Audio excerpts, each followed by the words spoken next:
ಸ್ನೇಹಿತರೆ, ಮೀಡಿಯಾ ಮಾಸ್ಟರ್ಸ್ಗೆ ಸ್ವಾಗತ ಸುಸ್ವಾಗತ.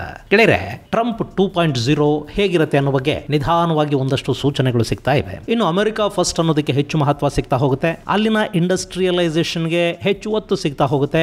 ಎನ್ವಿರಾನ್ಮೆಂಟ್ ಅನ್ನೋದು ತುಂಬ ಮುಖ್ಯ ಏನಾಗೋದಿಲ್ಲ. ಹಾಗೆ ಚೈನಾಗೆ ಸ್ವಲ್ಪ ಕಡಿವಾಣ, ಭಾರತಕ್ಕೊಂದಷ್ಟು ಹೆಚ್ಚಿನ ಮಹತ್ವ, ಜೊತೆಗೆ ಇಸ್ರೇಲಿಗೆ ಮುಂದಿನ ದಿನಗಳಲ್ಲಿ ಏನೆಲ್ಲ ಬೇಕೋ ಅದೆಲ್ಲ ಸಿಗೋ ಥರದ ವಾತಾವರಣ ಈಗಾಗಲೇ ಟ್ರಂಪ್ ಅವರ ಸಚಿವ ಸಂಪುಟದ ಮೂಲಕ ಗೊತ್ತಾಗ್ತಾ ಇದೆ. ಹಾಗೆ ಟ್ರಂಪ್ ತಮ್ಮ ಅತ್ಯಂತ ಕಷ್ಟದ ದಿನಗಳಲ್ಲಿ ಯಾರೆಲ್ಲ ತಮ್ಮ ಜೊತೆ ನಿಂತಿದ್ರೋ ಅಂಥವರಿಗೆ ಈ ಬಾರಿ ತಮ್ಮ ಆಡಳಿತದಲ್ಲಿ ಮಹತ್ವದ ಸ್ಥಾನಗಳನ್ನು ಕೂಡ ಕೊಟ್ಟಿದ್ದಾರೆ. ಭಾರತೀಯ ಮೂಲದ ವಿವೇಕ್ ರಾಮಸ್ವಾಮಿ ಹಾಗೂ ಎಲನ್ ಮಸ್ಕ್ ಇಬ್ಬರಿಗೂ ಅತ್ಯಂತ ಮಹತ್ವದ ಜವಾಬ್ದಾರಿಯನ್ನು ಕೊಡಲಾಗಿದೆ. ಅವರಿನ್ನು ಮುಂದೆ ಅಮೆರಿಕ ಸರ್ಕಾರದ ಪಾಲಿಸಿಗಳನ್ನು ನಿರ್ಧಾರ ಮಾಡ್ತಾರೆ ಮತ್ತು ಸರ್ಕಾರಿ ಇಲಾಖೆಗಳನ್ನು ಇನ್ನಷ್ಟು ವೇಗವಂತಗೊಳಿಸೋದಕ್ಕೆ ಬೇಕಾದ ಸಲಹೆಗಳನ್ನು ಅವರು ಕೊಡ್ತಾರೆ. ಹಾಗಾದರೆ ಟ್ರಂಪ್ ಅವರ ಹೊಸ ಸರ್ಕಾರದಲ್ಲಿ ಏನೆಲ್ಲ ಇರುತ್ತೆ, ಯಾರ್ಯಾರು ಇರ್ತಾರೆ ಅನ್ನೋ ಬಗ್ಗೆ ಒಂದಷ್ಟು ಮಾಹಿತಿಯನ್ನು ನಾವಿಲ್ಲಿ ನೋಡೋಣ.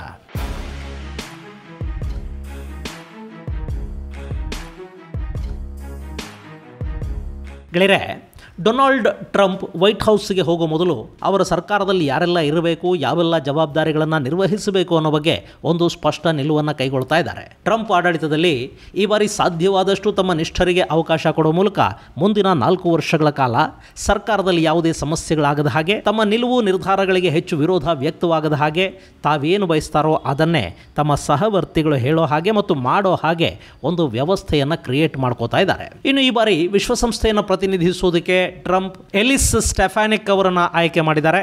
ಆಕೆ ನ್ಯೂಯಾರ್ಕ್ನ ಸಂಸದೆ, ಜೊತೆಗೆ ಇಸ್ರೇಲಿನ ಅತ್ಯಂತ ಪ್ರಬಲ ಸಮರ್ಥಕಿ ಕೂಡ. ಹೀಗಾಗಿ ಎಲಿಸ್ ಆಯ್ಕೆ ಇಸ್ರೇಲನ್ನು ಖುಷಿಯಾಗಿಡುತ್ತೆ. ಮುಂದಿನ ದಿನಗಳಲ್ಲಿ ವಿಶ್ವಸಂಸ್ಥೆಯಲ್ಲಿ ಇಸ್ರೇಲಿಗೆ ಸಿಗಬೇಕಾದ ಬೆಂಬಲವನ್ನು ಸಂಪೂರ್ಣವಾಗಿ ಸಿಗೋ ಹಾಗೆ ಮಾಡುತ್ತೆ. ಹಾಗೆ ವಿಶ್ವಸಂಸ್ಥೆ ಹಾಗೂ ಭದ್ರತಾ ಮಂಡಳಿಯಲ್ಲಿ ಬದಲಾವಣೆಗಳಾಗಬೇಕು ಅನ್ನೋ ಭಾರತದ ನಿಲುವೇನಿದೆ ಅದಕ್ಕೆ ಕೂಡ ಅಮೆರಿಕಾದ ಬೆಂಬಲ ಸಿಗುವ ಅವಕಾಶ ಇರುತ್ತೆ. ಇನ್ನು ಇಸ್ರೇಲಿಗೆ ರಾಯಭಾರಿಯಾಗಿ ಮೈಕ್ ಹಕಬಿ ಅವರನ್ನು ಟ್ರಂಪ್ ಆಯ್ಕೆ ಮಾಡಿದ್ದಾರೆ. ಈ ಮೈಕ್ ಹಕ್ಕಾಬಿ ಕೂಡ ಇಸ್ರೇಲನ್ನು ಅತ್ಯಂತ ಹೆಚ್ಚು ಪ್ರೀತಿಸುವ ಮನುಷ್ಯ. ಒಂದು ಕಾಲಕ್ಕೆ ಈತ ಪಾಸ್ಟರ್ ಅಂದರೆ ಕ್ರೈಸ್ತ ಮತ ಪ್ರಚಾರಕರಾಗಿದ್ದರು. ಆ ನಂತರ ರಾಜಕೀಯಗಳಿಗೆ ಬಂದರು. ವೆಸ್ಟ್ ಬ್ಯಾಂಕ್ ಭಾಗದಲ್ಲಿ ಇಸ್ರೇಲ್ ಸೆಟಲ್ಮೆಂಟ್ಗಳನ್ನು ವಿಸ್ತರಿಸಿಕೊಳ್ತಾ ಇದೆ ಅನ್ನೋ ಆರೋಪ ಏನಿದೆ ಅದನ್ನು ಈ ಹಿಂದಿನಿಂದಲೂ ಮೈಕ್ ಪ್ರಬಲವಾಗಿ ವಿರೋಧಿಸಿಕೊಂಡು ಬರ್ತಾ ಇದ್ದಾರೆ. ಅಲ್ಲಿ ಆಕ್ರಮಣ, ವಿಸ್ತರಣೆ, ವಸಾಹತು ಇಂಥದ್ದೇನೂ ಇಲ್ಲ. ಅವರು ಪಾಡಿಗೆ ಅರಬ್ ಮುಸಲ್ಮಾನರು ಹಾಗೂ ಯಹೂದಿಗಳು ಬಾಳ್ತಾ ಇದ್ದಾರೆ ಅಷ್ಟೇ ಅಂತಲೇ ಈತ ಸಾಕಷ್ಟು ಬಾರಿ ಹೇಳಿದ್ದಿದೆ. ಹೀಗಾಗಿ ಈ ಮೈಕ್ ಇಸ್ರೇಲಿನ ರಾಯಭಾರಿಯಾಗಿ ನೇಮಕಗೊಂಡಿರೋದು ಇಸ್ರೇಲಿನ ವಿಸ್ತರಣಾವಾದಕ್ಕೆ ಕೂಡ ಬೆಂಬಲ ಕೊಡುತ್ತೆ. ಸೊ ಈ ಆಯ್ಕೆ ಇಸ್ರೇಲನ್ನು ಖುಷಿಯಾಗಿಡೋ ಪ್ರಯತ್ನದಂತೆ ಕಾಣ್ತಾ ಇದೆ. ಇನ್ನು ಅಮೆರಿಕಾದಲ್ಲಿ ಈ ಹಿಂದಿನ ಡೆಮೊಕ್ರೆಟಿಕ್ ಸರ್ಕಾರ ಹಾಗೂ ಯುರೋಪಿಯನ್ ದೇಶಗಳಲ್ಲಿನ ಸ್ವಲ್ಪ ಎಡಕ್ಕೆ ವಾಲಿದ ಸರ್ಕಾರಗಳು ಎನ್ವಿರಾನ್ಮೆಂಟ್ ಬಗ್ಗೆ ಹೆಚ್ಚು ಮಾತಾಡ್ತಾ ಇದ್ವು. ಅದು ಜಾಗತಿಕ ಹವಾಮಾನ ಬದಲಾವಣೆಯನ್ನು ದೃಷ್ಟಿಯಲ್ಲಿಟ್ಟುಕೊಂಡು ನೋಡಿದಾಗ ತುಂಬಾ ಅಗತ್ಯ ಅಂತ ಕೂಡ ಅನ್ನಿಸ್ತಾ ಇತ್ತು. ಆದರೆ ಭಾರತದ ವಿಷಯಕ್ಕೆ ಬಂದಾಗ ಸ್ವಲ್ಪ ಕರ್ಮಟತನ, ಚೈನಾದ ವಿಷಯಕ್ಕೆ ಬಂದರೆ ಸ್ವಲ್ಪ ಲಿಬರಲ್ ಅನ್ನೋ ಥರದ ಪಾಲಿಸಿಗಳು ಕೂಡ ಅಲ್ಲಿದ್ವು. ಭಾರತದಿಂದ ಯುರೋಪಿಗೆ ಹೋಗೋ ವಸ್ತುಗಳ ಮೇಲೆ ಕಾರ್ಬನ್ ಟ್ಯಾಕ್ಸ್ ಹಾಕೋ ಬಗ್ಗೆ ಕೂಡ ಯುರೋಪಿಯನ್ ಯೂನಿಯನ್ ಸಾಕಷ್ಟು ಬಾರಿ ಮಾತಾಡಿತ್ತು. ಇದು ವಿವಾದಕ್ಕೆ ಕೂಡ ಕಾರಣ ಆಗಿತ್ತು. ಈಗ ರಿಪಬ್ಲಿಕನ್ ಪಕ್ಷ ಅಮೆರಿಕಾದಲ್ಲಿ ಅಧಿಕಾರಕ್ಕೆ ಬಂದಿದೆ. ಗೆಳೆಯರೆ, ಈ ವ್ಯಾಪಾರಿಗಳು ಹಾಗೂ ವ್ಯಾಪಾರಗಳನ್ನು ಬೆಂಬಲಿಸುವ ಸರ್ಕಾರಗಳು ರಚನೆ ಆದಾಗ ಪರ್ಯಾವರಣದ ಮೇಲೆ ವಿಪರೀತ ಅನ್ನೋಷ್ಟು ಅತ್ಯಾಚಾರ ಕೂಡ ನಡೀತಾ ಹೋಗುತ್ತೆ. ಈಗ ಅಮೆರಿಕಾದಲ್ಲಿ ಟ್ರಂಪ್ ಆಡಳಿತದ ಅವಧಿಯಲ್ಲಿ ಅಂಥದ್ದನ್ನೆಲ್ಲ ನೋಡೋದಕ್ಕೆ ಸಾಧ್ಯವಾಗುತ್ತೆ ಅನ್ನೋ ಆತಂಕ ಇಲ್ಲಿ ಇಲ್ಲದೇ ಇಲ್ಲ. ಯಾಕೆಂದ್ರೆ ಅಲ್ಲಿನ ಎನ್ವಿರಾನ್ಮೆಂಟ್ ಪ್ರೊಟೆಕ್ಷನ್ ಏಜೆನ್ಸಿಗೆ ಲೀ ಝೆಲ್ಡಿನ್ ಅವರನ್ನು ಮುಖ್ಯಸ್ಥರನ್ನಾಗಿ ಮಾಡಲಾಗ್ತಾ ಇದೆ. ಲೀ ಪರಿಸರದ ವಿಷಯದಲ್ಲಿ ತುಂಬಾನೇ ಉದಾರವಾದಿ ನಿಲುವುಗಳನ್ನು ಹೊಂದಿದ್ದಾರೆ. ಟ್ರಂಪ್ ಕೂಡ ಸಾಕಷ್ಟು ಬಾರಿ ಪರಿಸರವಾದದ ಬಗ್ಗೆ, ಪರಿಸರವಾದಿಗಳ ಬಗ್ಗೆ ನಕಾರಾತ್ಮಕವಾಗಿ ಮಾತನಾಡಿದ್ದೂ ಇದೆ. ಅಭಿವೃದ್ಧಿಗೆ ಪರಿಸರವಾದಿಗಳು ಅಡ್ಡಿ ಅನ್ನೋ ಅಭಿಪ್ರಾಯ ಟ್ರಂಪ್ಗಿದೆ. ಹೀಗಾಗಿ ಇನ್ನು ಮುಂದೆ ಎನ್ವಿರಾನ್ಮೆಂಟ್ ಅನ್ನೋದಕ್ಕೆ ಅಮೆರಿಕಾದ ಪಾಲಿಸಿಗಳಲ್ಲಿ ಹೆಚ್ಚು ಮಹತ್ವ ಸಿಗದೆ ಕೂಡ ಹೋಗಬಹುದು, ಅಥವಾ ಹೊಸ ರೀತಿಯ ಎನ್ವಿರಾನ್ಮೆಂಟ್ ಪಾಲಿಸಿಗಳು ಅಲ್ಲಿ ಬರಬಹುದು.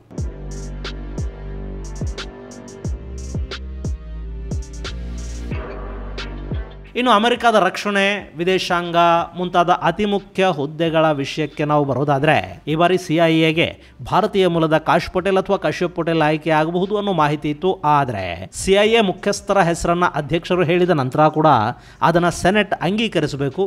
ಬಹುಶಃ ಇದೇ ಕಾರಣಕ್ಕೋ ಏನೋ ಕಾಶ್ ಪಟೇಲ್ ಬದಲು ಆ ಸ್ಥಾನಕ್ಕೆ ಜಾನ್ ರ್ಯಾಟ್ಕ್ಲಿಫ್ ಅವರ ಹೆಸರನ್ನು ಟ್ರಂಪ್ ಸೂಚಿಸಿದ್ದಾರೆ. ಗೆಳೆಯರೆ, ಈ ರ್ಯಾಟ್ಕ್ಲಿಫ್ ಆಯ್ಕೆಯ ಹಿಂದೆ ಕೂಡ ಒಂದು ದೊಡ್ಡ ಕಾರಣ ಇದೆ. CIA ಅನ್ನೋದು ಅತ್ಯಂತ ಆಯಕಟ್ಟಿನ ಮಟ್ಟಿನ ಜಾಗ. ಅದಕ್ಕೆ ಯಾವುದೇ ಅಧ್ಯಕ್ಷ ಇದ್ರೂ ಕೂಡ ತನ್ನ ನಿಷ್ಠಾವಂತನನ್ನು ಕರ್ಕೊಂಡು ಬಂದು ಕೂಡಿಸೋದಕ್ಕೆ ಬಯಸ್ತಾನೆ. ಇಲ್ಲಿ ಜಾನ್ ರಾಟ್ಕ್ಲಿಫ್ ಹಾಗೂ ಟ್ರಂಪ್ ನಡುವೆ ಅಂಥದ್ದೊಂದು ವಿಶ್ವಾಸ ಇದೆ. ಈ ಹಿಂದೆ ಅಂದರೆ 2020 ಚುನಾವಣೆಯ ಸಂದರ್ಭದಲ್ಲಿ ಟ್ರಂಪ್ ಹಾಗೂ ಬಿಡನ್ ನಡುವೆ ಒಂದು ದೊಡ್ಡ ಪ್ರಚಾರ ಅಪಪ್ರಚಾರದ ಯುದ್ಧ ನಡೀತಲ್ಲ, ಆಗ ಅಮೆರಿಕಾದ ಡೆಲವೇರ್ನಲ್ಲಿನ ಕಂಪ್ಯೂಟರ್ ಶಾಪ್ ಒಂದಕ್ಕೆ ರಿಪೇರಿಗಾಗಿ ಒಂದು ಲ್ಯಾಪ್ಟಾಪ್ ಬರುತ್ತೆ. ಅದರಲ್ಲಿನ ಡೇಟಾ ರಿಕವರಿ ಮಾಡಿದ ಸಂದರ್ಭದಲ್ಲಿ ಒಂದಷ್ಟು ಅತಿ ಮುಖ್ಯ ವಿಷಯಗಳು ಬಹಿರಂಗಗೊಳ್ಳುತ್ತವೆ. ಅದರಲ್ಲಿ ಅಧ್ಯಕ್ಷೀಯ ಅಭ್ಯರ್ಥಿ ಬಿಡನ್ ಅಮೆರಿಕಾದ ಉಪಾಧ್ಯಕ್ಷರಾಗಿದ್ದ ಸಂದರ್ಭದಲ್ಲಿ ತಮ್ಮ ಮಗನಿಗಾಗಿ ಸಾಕಷ್ಟು ಅಕ್ರಮಗಳನ್ನು ಮಾಡಿದ್ರು ಅನ್ನೋದಕ್ಕೆ ಸಂಬಂಧಪಟ್ಟ ಒಂದಷ್ಟು ಮಾಹಿತಿಗಳು, ದಾಖಲೆಗಳು ಅದರಲ್ಲಿದ್ವು. ಆ ಬಗ್ಗೆ ಫ್ಯಾಕ್ಸ್ ನ್ಯೂಸ್ ಸುದ್ದಿಯನ್ನು ಮಾಡ್ತು. ಇದು ಹಂಟರ್ ಬಿಡನ್ಗೆ ಸೇರಿದ್ದ ಲ್ಯಾಪ್ಟಾಪ್ ಹಗರಣ ಅಂತಲೇ ಅಮೆರಿಕಾದಲ್ಲಿ ಫೇಮಸ್ ಆಯಿತು. ಚುನಾವಣಾ ಸಮಯ ನೋಡಿ, ಒಂದು ಪಕ್ಷದ ಬಗ್ಗೆ ಇಂಥ ದೊಡ್ಡ ಆರೋಪ ಬಂದ್ರೆ ಅವರು ಸುಮ್ಮನೆ ಕೂತ್ಕೋತಾರ? ಅವರು ಕೂಡ ಅದನ್ನು ಕೌಂಟರ್ ಮಾಡಬೇಕಲ್ವಾ? ಅಲ್ಲಿ ಯಾವ ಲ್ಯಾಪ್ಟಾಪು ಇಲ್ಲ, ಏನೂ ಇಲ್ಲ, ಅದೆಲ್ಲ ಸುಳ್ಳು. ರಷ್ಯಾ ನಮ್ಮ ಚುನಾವಣೆಗಳಲ್ಲಿ ಹಸ್ತಕ್ಷೇಪ ಮಾಡ್ತಾ ಇದೆ, ಟ್ರಂಪ್ ಗೆಲ್ಲಲಿ ಅಂತ ಪುತಿನ್ ಈ ಸುಳ್ಳು ಸುದ್ದಿಯ ಮಸಲತ್ತನ್ನು ನಡೆಸ್ತಾ ಇದ್ದಾರೆ ಅಂತ ಡೆಮೊಕ್ರೆಟಿಕ್ರು ಪ್ರಚಾರ ಶುರು ಮಾಡಿದರು. ಮಜಾ ಅಂದರೆ ಅಲ್ಲಿ ಯಾವ ಶಾಪಿಗೆ ಲ್ಯಾಪ್ಟಾಪನ್ನು ಕೊಡಲಾಗಿತ್ತೋ ಅದರ ಮಾಲೀಕ ಇಸಾಕ್ ನನಗೆ ಕಣ್ಣಿಲ್ಲ, ಇಲ್ಲಿಗೆ ಬಂದು ಲ್ಯಾಪ್ಟಾಪ್ ಕೊಟ್ಟವನು ನನ್ನ ಹೆಸರನ್ನು ಹಂಟರ್ ಬಿಡನ್ ಅಂತ ಹೇಳಿಕೊಂಡ, ಅಷ್ಟೇ ನನಗೆ ಗೊತ್ತಿರೋದು ಅಂತ ಹೇಳ್ಬಿಟ್ಟ. ಅಲ್ಲಿಗೆ ಅಕಸ್ಮಾತ್ ಲ್ಯಾಪ್ಟಾಪ್ ಹಂಟರ್ದೆ ಅಂತ ಅಂದ್ಕೊಂಡ್ರೂ ಕೂಡ ಅದರ ರಿಪೇರಿಗೆ ಆತಾನೇ ಬಂದು ಹೆಸರು ಯಾಕೆ ಹೇಳ್ತಾನೆ, ಅದರಲ್ಲಿನ ರಹಸ್ಯಗಳು ಹೊರಗೆ ಬರೋದಕ್ಕೆ ತಾನೇ ಯಾಕೆ ಕಾರಣನಾಗ್ತಾನೆ, ಈ ರೀತಿಯ ಅನುಮಾನಗಳಲ್ಲಿ ಶುರುವಾದವು. ಚುನಾವಣೆ ಮುಗಿತು, ಬಿಡನ್ ಗೆದ್ದಿದ್ದು ಆಯಿತು. ಹಾಗೆ ಈ ಲ್ಯಾಪ್ಟಾಪ್ ಹಗರಣದ ಬಗ್ಗೆ ತನಿಖೆ ಕೂಡ ಶುರುವಾಯಿತು. ಈ ಪ್ರಕರಣದ ತನಿಖೆ ಅವತ್ತಿನ ನ್ಯಾಷನಲ್ ಇಂಟೆಲಿಜೆನ್ಸ್ ಏಜೆನ್ಸಿ ಕೈಗೆ ಬಂತು. ಅಲ್ಲಿನ ಬಹುತೇಕ ಅಧಿಕಾರಿಗಳು ಹೊಸ ಸರ್ಕಾರದ ಪರ ನಿಂತರು. ಇದು ರಷ್ಯಾದ್ದೇ ಕೆಲಸ ಅಂತ ಹೇಳಿದರು. ಆದರೆ ಒಬ್ಬ ಅಧಿಕಾರಿ ಮಾತ್ರ ಬಿಡನ್ ಭ್ರಷ್ಟಾಚಾರ ಮಾಡಿರುವುದು ನಿಜ, ಅದರ ಬಗ್ಗೆ ತನಿಖೆ ಆಗಲೇಬೇಕು, ಈ ಹಗರಣದಲ್ಲಿ ರಷ್ಯಾದ ಯಾವ ಪಾತ್ರನೂ ಇಲ್ಲ ಅನ್ನೋ ವಾದಕ್ಕೆ ಅಂಟಿಕೊಂಡು ನಿಂತರು. ಆತನೇ ಜಾನ್ ರಾಟ್ಕ್ಲಿಫ್. ಈಗ ಜಾನ್ CIA ಮುಖ್ಯಸ್ಥರಾಗಿ ನೇಮಕಗೊಳ್ತಾ ಇದ್ದಾರೆ. ಇದು ಫೈನಲ್ ಆಗಬೇಕು ಅಂದರೆ ಸೆನೆಟ್ನ ಅನುಮತಿ ಸಿಗಬೇಕಾಗತ್ತೆ. ಇನ್ನು ಟ್ರಂಪ್ ಸರ್ಕಾರದ ರಕ್ಷಣಾ ಸಚಿವರಾಗಿ ಮಾಜಿ ಸೇನಾಧಿಕಾರಿ ಪೀಟ್ ಹೆಗ್ಸೆತ್ ಅವರ ಹೆಸರನ್ನು ಫೈನಲ್ ಮಾಡಲಾಗಿದೆ. ಹೆಗ್ಸೆತ್ ಈ ಹಿಂದೆ ಇರಾನ್ ಹಾಗೂ ಅಫ್ಘಾನಿಸ್ತಾನದ ಯುದ್ಧಗಳಲ್ಲಿ ಭಾಗವಹಿಸಿದ್ದ ಅಮೆರಿಕಾದ ಸೇನಾಧಿಕಾರಿ, ತುಂಬ ಬಲಪಂಥೀಯ ಧೋರಣೆಗಳನ್ನು ಹೊಂದಿರುವ ನಾಯಕ ಕೂಡ. ಸೇನೆಯಲ್ಲಿನ ಬದಲಾವಣೆಗಳನ್ನು ಅವರು ಸಾಕಷ್ಟು ಬಾರಿ ವಿರೋಧಿಸಿದ್ದಾರೆ. ಸೇನೆಯಲ್ಲಿ ಟ್ರಾನ್ಸ್ಜೆಂಡರ್ಗಳ ನೇಮಕ ಸೇರಿದಂತೆ ಡೆಮೊಕ್ರೆಟಿಕ್ ಹಾಗೂ ಲಿಬರಲ್ ಮನಸ್ಥಿತಿಯ ಐಡಿಯಾಲಜಿಯನ್ನು ತೀವ್ರವಾಗಿ ವಿರೋಧಿಸುವ ಈತ ಸಾಕಷ್ಟು ಪುಸ್ತಕಗಳನ್ನು ಕೂಡ ಬರೆದಿದ್ದಾರೆ.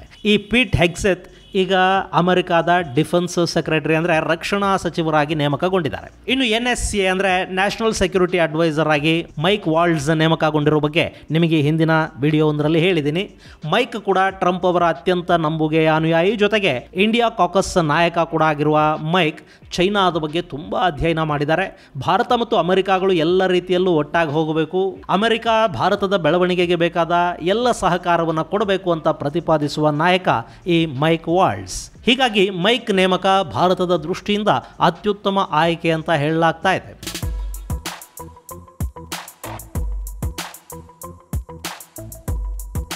ಇನ್ನು ವಿದೇಶಾಂಗ ಸಚಿವ, ಆತನನ್ನು ಫಾರಿನ್ ಸೆಕ್ರೆಟರಿ ಅಂತ ಅಮೆರಿಕಾದಲ್ಲಿ ಕರೆಯಲಾಗುತ್ತೆ. ವಿದೇಶಾಂಗ ಇಲಾಖೆಯ ಸಚಿವ ಸ್ಥಾನಕ್ಕೆ ಮಾರ್ಕೋ ರೂಬಿಯೋ ಹೆಸರು ಕೇಳಿ ಬರ್ತಾ ಇದೆ. ಈ ಮಾರ್ಕೋ ಫ್ಲೋರಿಡಾದ ಸೆನೆಟರ್ ಆಗಿದ್ದಾರೆ. ಕ್ಯೂಬಾ ಮೂಲದ ಅಮೆರಿಕಾಗೆ ವಲಸೆ ಬಂದ ಕುಟುಂಬದ ಕುಡಿ ಈ ಮಾರ್ಕೋ. ಈತ ಚೈನಾದ ಕಡು ವಿರೋಧಿ. ಹಾಗೆ ಇಸ್ರೇಲನ್ನು ವಿಪರೀತ ಪ್ರೀತಿಸುವ ಮಾರ್ಕೋಗೆ ಭಾರತದ ಬಗ್ಗೆ ಕೂಡ ಅಭಿಮಾನ ಇದೆ.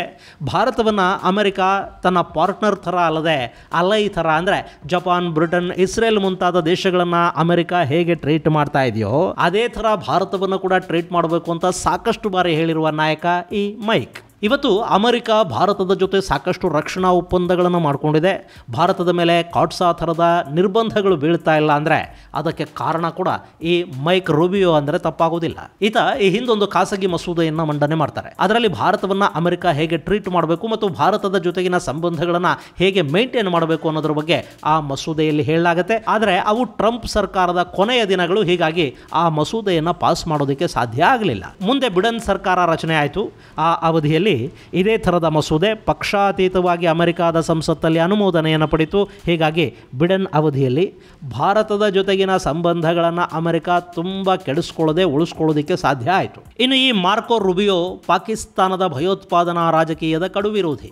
ಪಾಕಿಸ್ತಾನಿಗಳಿಗೆ ಅನುದಾನ ನಿಲ್ಲಿಸೋದಕ್ಕೆ ಒತ್ತಾಯ ಮಾಡಿದ್ದ ನಾಯಕ ಇವರು. ಅಮೆರಿಕಾದ ಸಂಸತ್ತಲ್ಲಿ ಭಾಷಣ ಮಾಡುವಾಗ ನೇರವಾಗಿ ಪಾಕಿಸ್ತಾನವನ್ನು ಥರ್ಡ್ ರೇಟೆಡ್ ಕಂಟ್ರಿ ಅಂತ ಕರೆದವರು ಮಾರ್ಕೋ ರೂಬಿಯೋ.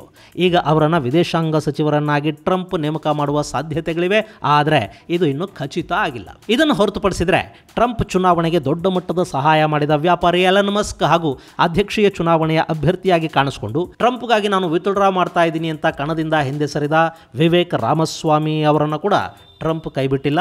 ರಾಮಸ್ವಾಮಿ ಮತ್ತು ಎಲನ್ ಮಸ್ಕ್ ಅವರಿಗಾಗಿ ಒಂದು ಸರ್ಕಾರೇತರ ಜಾಗವನ್ನು ಟ್ರಂಪ್ ಕಲ್ಪಿಸಿಕೊಟ್ಟಿದ್ದಾರೆ. ಇವರಿಬ್ಬರು ಡೋಜೆಗೆ ನೇಮಕಗೊಳ್ತಾ ಇದ್ದಾರೆ. ಗೆಳೆಯರೆ, ಡೋಜೆ ಅಂದರೆ ಡಿಪಾರ್ಟ್ಮೆಂಟ್ ಆಫ್ ಗವರ್ನಮೆಂಟ್ ಎಫಿಷಿಯನ್ಸಿ ಅಂತ. ಹಾಗಂತ ಇದು ಸರ್ಕಾರಿ ಇಲಾಖೆ ಅಲ್ಲ. ಇವರು ಸರ್ಕಾರದ ಒಳಗೂ ಭಾಗಿಯಾಗೋದಿಲ್ಲ, ಸರ್ಕಾರದಿಂದ ವೇತನ ಭತ್ಯೆ ಇಂಥವನ್ನೇನು ತಗೊಳ್ಳೋದೂ ಇಲ್ಲ. ಸರ್ಕಾರದಿಂದ ಹೊರಗಿರ್ತಾರೆ, ಆದರೆ ಸರ್ಕಾರದ ಕಾರ್ಯಕ್ಷಮತೆಯನ್ನು ಹೆಚ್ಚು ಮಾಡೋದಕ್ಕೆ ಬೇಕಾದ ಸಲಹೆಗಳನ್ನು ಕೊಡೋದು ಇವರಿಬ್ಬರ ಕೆಲಸ. ನಿಮಗೆ ಈ ಹಿಂದೆ ನರೇಂದ್ರ ಮೋದಿ ಸರ್ಕಾರ ಭಾರತದಲ್ಲಿ ಮೋರ್ ಗವರ್ನೆನ್ಸ್ ಲೆಸ್ ಗವರ್ನಮೆಂಟ್ ಅನ್ನೋ ಸ್ಲೋಗನ್ ಹೇಳ್ತಾ ಇದ್ದಿದ್ದು ನೆನಪಿರಬೇಕು. ಸರ್ಕಾರ ಲೈಸೆನ್ಸುಗಳು, ರೆಡ್ ಟೇಪಿಸಮು ಇವೆಲ್ಲವುಗಳನ್ನು ಕಡಿಮೆ ಮಾಡಿ ಉದ್ಯಮಿಗಳಿಗೆ, ಆಂಟ್ರಪ್ರೈನರ್ಗಳಿಗೆ, MSMEಗಳಿಗೆ ಬೇಗ ಬೇಗ ಕೆಲಸ ಮಾಡೋದಕ್ಕೆ ಸಾಧ್ಯವಾಗೋ ಥರದ ಉದ್ಯಮ ಸ್ನೇಹಿ ವಾತಾವರಣವನ್ನು ಕಲ್ಪಿಸಿಕೊಡುವ ಪ್ರಯತ್ನವನ್ನು ಭಾರತದಲ್ಲಿ ಮೋದಿ ಮಾಡಿದರು. ಈಗ ಅದೇ ಥರದ ಒಂದು ಸ್ಲೋಗನ್ ಅಮೆರಿಕಾದಲ್ಲಿ ಕೂಡ ಶುರು ಆಗ್ತಾ ಇದೆ. ಟ್ರಂಪ್ ಕೂಡ ಮಸ್ಕ್ ಹಾಗೂ ರಾಮಸ್ವಾಮಿ ಮೂಲಕ ಅದನ್ನು ಮಾಡಿಸೋದಕ್ಕೆ ಹೋಗ್ತಾ ಇದ್ದಾರೆ. ಸದ್ಯಕ್ಕೆ ಅಮೆರಿಕಾದಲ್ಲಿ ಉದ್ಯಮ ಸ್ನೇಹಿ ವಾತಾವರಣ ಇಲ್ಲ ಅಂತಲ್ಲ, ಅದಲ್ಲಿ ಭಾರತಕ್ಕಿಂತ ತುಂಬಾನೇ ಚೆನ್ನಾಗಿದೆ. ಹೀಗಾಗಿನೇ ಅಲ್ಲಿ ಉದ್ಯಮಿಗಳು ಎಲ್ಲ ಚೆನ್ನಾಗಿದ್ದಾರೆ. ಆದರೆ ಅದನ್ನು ಇನ್ನಷ್ಟು ವೇಗವಂತಗೊಳಿಸೋದಕ್ಕೆ, ಕಾರ್ಯಕ್ಷಮತೆಯನ್ನು ಮತ್ತಷ್ಟು ಹೆಚ್ಚು ಮಾಡೋದಕ್ಕೆ ಈಗ ಈ ಡೋಜೆ ರಚನೆ ಆಗ್ತಾ ಇದೆ. ಇದು ಸರ್ಕಾರದ ವ್ಯರ್ಥ ಖರ್ಚುಗಳನ್ನು, ಸರ್ಕಾರದಲ್ಲಿನ ವ್ಯರ್ಥ ಇಲಾಖೆಗಳು ಹಾಗೂ ಸಿಬ್ಬಂದಿಯ ಕಡಿತವನ್ನು, ಸರ್ಕಾರಿ ಕೆಲಸಗಳು ಇನ್ನಷ್ಟು ವೇಗವಂತ ಹಾಗೂ ಜನಪ್ರಿಯಗೊಳಿಸೋದಕ್ಕೆ ಏನು ಮಾಡಬೇಕು ಅದೆಲ್ಲದರ ಬಗ್ಗೆ ಸರ್ಕಾರಕ್ಕೆ ಸಲಹೆಯನ್ನು ಕೊಡುತ್ತೆ. ಹಾಗೆ ತೆರಿಗೆ ಕಡಿತದ ಬಗ್ಗೆ, ಎಲ್ಲಿ ತೆರಿಗೆಯನ್ನು ಹೆಚ್ಚು ಮಾಡಬೇಕು, ಎಲ್ಲಿ ತೆರಿಗೆಯನ್ನು ಕಡಿಮೆ ಮಾಡಬೇಕು ಅನ್ನೋ ಬಗ್ಗೆ ಕೂಡ ಈ ಡೋಜೆ ಟ್ರಂಪ್ ಸರ್ಕಾರಕ್ಕೆ ಸಲಹೆ ಸೂಚನೆಗಳನ್ನು ಕೊಡ್ತಾ ಹೋಗುತ್ತೆ. ಇನ್ನು ಈ ಡೋಜೆ ಘೋಷಣೆ ಆದ ಕೂಡಲೇ ಅಮೆರಿಕದ ಸಾಕಷ್ಟು ಉದ್ಯಮಿಗಳು ಹಾಗೂ ಕಂಪನಿಗಳು ಸರ್ಕಾರದ ಈ ನಿಲುವನ್ನು ಬೆಂಬಲಿಸಿ ಅಭಿನಂದಿಸ್ತಾ ಇವೆ. ಹಾಗೆ ಅಮೆರಿಕ ಸರ್ಕಾರದ ವಿವಿಧ ಇಲಾಖೆಗಳಲ್ಲಿ ಕೆಲಸ ಮಾಡ್ತಾ ಇರುವ ನೌಕರರೇನಿದ್ದಾರೆ, ಸರ್ಕಾರಿ ನೌಕರರು, ಅವರಿಗಾಗಲೇ ಆತಂಕಕ್ಕೆ ಒಳಗಾಗ್ತಾ ಇದ್ದಾರೆ. ಅವರಲ್ಲಿ ಸಾಕಷ್ಟು ಜನ ಕೆಲಸ ಕಳೆದುಕೊಳ್ಳುವ ಭೀತಿಯನ್ನು ಎದುರಿಸಬೇಕಾಗಿ ಬರ್ತಾ ಇದೆ. ಹಾಗೆ ಪ್ರತಿಪಕ್ಷಗಳು ಇದರ ಬಗ್ಗೆ ತೀವ್ರ ಆಕ್ಷೇಪವನ್ನು ಕೂಡ ವ್ಯಕ್ತಪಡಿಸ್ತಾ ಇವೆ. ಸರ್ಕಾರಿ ಕಾರ್ಯಚಟುವಟಿಕೆಗಳಲ್ಲಿ ಉದ್ಯಮಿಗಳು, ವ್ಯಾಪಾರಿಗಳು ಭಾಗಿಯಾಗ್ತಾ ಹೋದರೆ ಅಲ್ಲಿ ಬೇರೆಯದ್ದೇ ರೀತಿಯ ಸಮಸ್ಯೆಗಳಿಗೆ ಅದು ಕಾರಣ ಆಗುತ್ತೆ ಅಂತ ಅವರು ಹೇಳ್ತಾ ಇದ್ದಾರೆ. ಅದರಲ್ಲೂ ಎಲನ್ ಮಸ್ಕ್ ಅನ್ನೋ ಕಾನೂನುಗಳನ್ನೇ ಪಾಲಿಸದ ಮನುಷ್ಯನನ್ನ ಸರ್ಕಾರಿ ಪಾಲಿಸಿಗಳನ್ನು ನಿರ್ಧರಿಸುವ ಜಾಗದಲ್ಲಿ ಕೂಡಿಸೋದು ಎಷ್ಟು ಸರಿ ಅಂತ ಡೆಮೊಕ್ರೆಟಿಕರು ಪ್ರಶ್ನೆ ಮಾಡ್ತಾ ಇದ್ದಾರೆ. ಆದರೆ ಇದು ಸರ್ಕಾರಿ ಹುದ್ದೆ ಅಥವಾ ಸರ್ಕಾರಿ ಇಲಾಖೆ ಅಲ್ಲ. ತಜ್ಞರಿಂದ ನಾವು ಸಲಹೆ ಪಡೆದು ಸರ್ಕಾರಿ ಕಾರ್ಯಕ್ಷಮತೆಯನ್ನು ಹೆಚ್ಚು ಮಾಡ್ತೀವಿ ಅಂತ ಟ್ರಂಪ್ ಹೇಳ್ತಾ ಇದ್ದಾರೆ. ಇಲ್ಲಿ ಈ ಡೋಜೆ ಕೊಡುವ ಸಲಹೆಗಳನ್ನೆಲ್ಲ ಸರ್ಕಾರ ತಗೊಳ್ಳೇಬೇಕು ಅನ್ನೋ ಯಾವ ಕಡ್ಡಾಯ ನಿಯಮನೂ ಇಲ್ಲ. ಆದರೆ ಸರ್ಕಾರ ಯಾವುದನ್ನು ಬೇಕೋ ಅದನ್ನು ತಗೊಳ್ಳೋ ಸಾಧ್ಯತೆ ಇರುತ್ತೆ. ಇನ್ನು ಇದೆಲ್ಲ ಮುಂದಿನ 4 ವರ್ಷಗಳಲ್ಲಿ ಟ್ರಂಪ್ ಆಡಳಿತವನ್ನು ಹೇಗೆ ಉತ್ತಮಗೊಳಿಸುತ್ತೆ, ಭಾರತಕ್ಕೆ ಇದರಿಂದ ಯಾವ ಲಾಭಗಳಾಗುತ್ತವೆ ಅನ್ನೋದನ್ನು ಮಾತ್ರ ನಾವಿಲ್ಲಿ ಕಾದು ನೋಡಬೇಕು. ಇದು ಗೆಳೆಯರೆ ಡೊನಾಲ್ಡ್ ಟ್ರಂಪ್ ಮತ್ತು ಅವರ ಹೊಸ ಸಂಪುಟದ ಕುರಿತಾದ ಒಂದಷ್ಟು ಮಾಹಿತಿ. ಮುಂದಿನ ಸಂಚಿಕೆಯಲ್ಲಿ ಮತ್ತಷ್ಟು ವಿಶೇಷಗಳ ಜೊತೆ ಮತ್ತೆ ಭೇಟಿಯಾಗೋಣ. ಅಲ್ಲಿವರೆಗೆ ಜೈ ಹಿಂದ್, ಜೈ ಕರ್ನಾಟಕ.